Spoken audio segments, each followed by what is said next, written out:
Denny Hamlin has recently brought to light an issue that is causing NASCAR teams to lose hundreds of thousands of dollars annually. His disclosure makes clear the reason behind 2311 Racing's decision to file a lawsuit against NASCAR, which they ultimately won. Recently, Michael Jordan and Denny Hamlin achieved a historic outcome. They compelled NASCAR to resolve a major legal dispute. This litigation had been ongoing for several months. It reached the courtroom in early December, and their successful resolution marked a significant triumph for all team owners within NASCAR. A few months ago, Hamlin talked about some serious problems with NASCAR. In 2022, NASCAR made a big change. They decided that all cars would use the same parts. NASCAR called this standardization. They said it would save money for teams, but it didn't work out that way. Now, all the cars look almost exactly the same. Drivers can't make their cars different from other cars. Passing other drivers became much harder. Racing at short tracks isn't as exciting anymore, and teams have to buy expensive parts from specific companies that NASCAR picks. Sometimes these parts don't even work well, but teams can't go buy better parts from somewhere else. They're stuck with what NASCAR tells them to use. Hamlin explained another big problem. When NASCAR makes a deal with a company, teams lose all their freedom in that area. NASCAR has made Goodyear their official tire partner. Now teams can't get any other tire company to sponsor their car. Even if another tire company wanted to pay them money,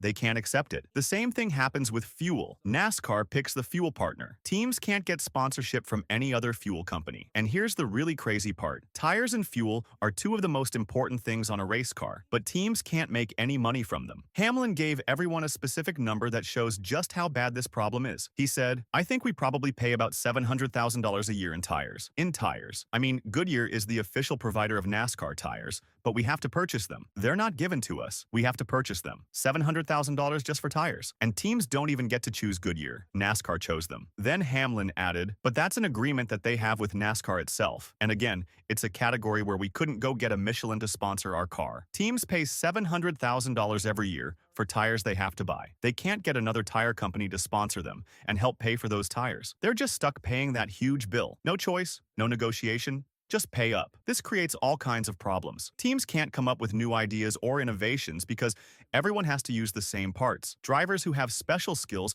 can't use them as much because all the cars drive the same way. And when something goes wrong with a part, every single team has to wait for NASCAR and their supplier to fix it. Remember when the next G car first came out? The car was too stiff. It didn't absorb crash as well. Drivers started getting hurt. Some got concussions, but teams couldn't fix it themselves. They had to wait for NASCAR to make changes. Every team suffered because of this waiting game. The same thing happens with tires. Goodyear is the only tire supplier. Teams can't try different tires from other companies. They can't test which tires work better on different tracks. They just have to use what Goodyear gives them. In Formula One, they also use one tire supplier called Pirelli. But Formula One teams can pick from different types of tires. NASCAR doesn't let teams do that. Plus, the new NASCAR tires don't give drivers as much feeling. Drivers need to feel what the car is doing. These new tires make that harder. NASCAR said standardization would save money, but teams say it's actually making things worse. They pay high prices for parts they have to buy. And here's another wild thing. Teams don't even own these parts. NASCAR owns them. Teams are basically renting them. This is why teams got so frustrated.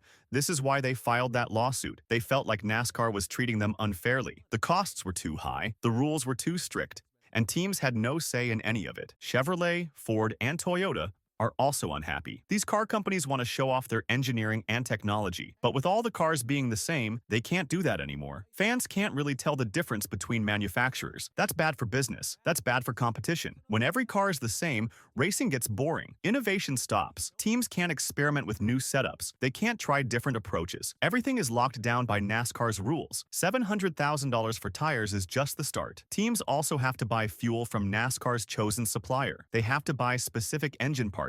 They have to buy transmission parts. They have to buy suspension components, all from companies that NASCAR picks. Teams can't get sponsorships from competing companies in these categories. This is what Hamlin meant when he talked about NASCAR's sponsorship restrictions. It's not just about which logos can go on a car. It's about teams losing the ability to make money while being forced to spend money on specific suppliers. The problem-solving authority has completely shifted away from teams. In the past, If a team found a better part, they could use it. If they had an innovative idea, they could try it. If something wasn't working, they could fix it themselves. Now, they wait. They wait for NASCAR to approve changes. They wait for NASCAR's suppliers to make improvements. They wait for NASCAR to say it's okay to try something new. And while they wait, they keep paying those huge bills. Hamlin was very clear about how the system works now. Teams have lost control. NASCAR controls which parts teams use. NASCAR controls which companies teams can work with. NASCAR even controls which sponsors teams can accept. The early version of the Next G chassis showed just how dangerous this can be. The car was causing injuries. Everyone knew it was a problem, but teams couldn't just swap in better parts. They had to wait for NASCAR and their suppliers to make official changes. Drivers kept getting hurt while everyone waited. When flaws show up in required parts, every team suffers together. There's no way to work around the problem. There's no way to innovate a solution. Every team is stuck with the same faulty part until NASCAR decides to change it. The tire situation is especially frustrating. Different tracks need different tires. Different weather conditions need different tire compounds. Different racing styles work better with different tire setups, but teams can't explore any of this. They get what Goodyear gives them, and that's it. NASCAR's low-profile Next G tires